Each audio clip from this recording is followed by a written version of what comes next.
Welcome back to my channel, and for today's vlog, tuturuan ko kayo kung paano malalaman kung may sira na ba yung cellphone natin at saka yung mga function dun sa cellphone natin.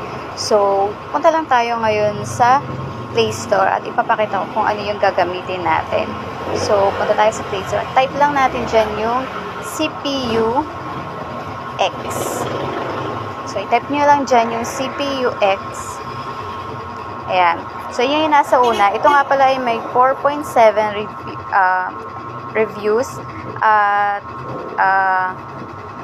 maliit lang din to guys. 10 MB lang to. At saka may 5 million downloads na to. So, open na natin siya. Ito yung pinaka-dashboard nung CPU X. So, ayan. Nakalagay dyan yung CPU, memory, network, battery, sensor, lahat yan. Tapos, pupunta tayo sa pinakamaba. Yung phone function test. Yan yung itetest natin kung may mga sira na yung ating phone. So, makikita nyo dyan yung display, multi-touch, ear speaker, loudspeaker, vibration, Wi-Fi, Bluetooth, fingerprint, volumes, tsaka flashlight, headset, at tsaka charging port. So, itetest natin yan lahat, guys. So, ipapakita ko sa inyo kung gumagana ba siya. Doon tayo sa display. Ayan, sa display, sabi dito, display will turn white, black, green, and red, and yellow. Look for different color pixel and tap the start. So, done natin. Ayan, pipindutin lang natin yan yung ating touchscreen. At pag nag-iba-iba yung kulay niya, ibig sabihin, walang tama yung LCD natin. So, i-check nyo lang yan guys kapag okay naman yung pagkasunod-sunod ng kulay. So, sunod naman natin yung multi-touch. Ayan, itatouch nyo lang yan guys. Yan, kasi hindi ko pala siya na-videohan sa touch yan. Kapag sumunod yung touch nyo sa touch doon, ibig sabihin, okay yon. So, mag-check yan kung walang sira.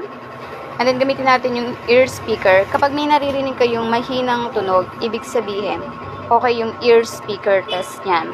So, hindi pala siya naririnig dito sa screen recorder. So, kapag walang mali or okay siya, yun, speaker test naman natin, tingnan natin yung volume kung maririnig na. Ayan. So, okay naman. Malakas. Hindi pala siya nare-record guys eh. So, vibration. Kapag nag-vibrate yan, ibig sabihin, okay yung vibration. Pag nag-vibrate, okay na yon. So, dito naman tayo sa Wi-Fi. So, ayan, nakakonect naman tayo sa Wi-Fi. Done natin. Okay. So, gumagana, ibig sabihin. Sa Bluetooth naman, allowed nyo lang yan.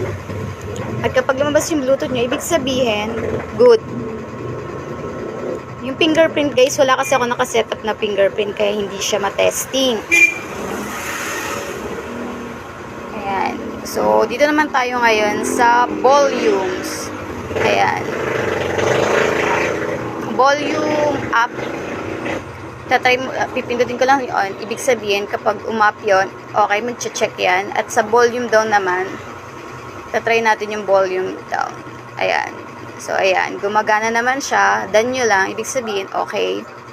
Sunod naman, flashlight. Ayan, guys. Hindi ko mapakita sa inyo na okay. Pero, nag-flashlight naman siya. Ibig sabihin, good naman to. And then, headset. Ayan. Try ko yung headset kung gagana. Ayan. Ayan. Lumabas naman yung headset. Ibig sabihin, good din siya. Tapos, sunod naman, charging port. Ayan. Try ko lang mag-charge. Ayan. Hintayin ko lang mag-charge. So, ayan. Nag-charge naman siya, guys. Ibig sabihin, nagpa-function pa rin siya. So, ibig sabihin, walang sira yung phone natin. Pag ganyang lahat is may check. So, ganun lang mag-check ng cellphone nyo kung mayroon ng problema ang inyong mga function cellphone. So, ganun lang kadali. So, i-download nyo na tong CPU X para matry nyo na rin kung mayroon bang hindi gumaganang mga function dyan sa phone nyo. And then, don't forget to nga pala mag-comment, mag-like, and share nga pala. And thank you for watching!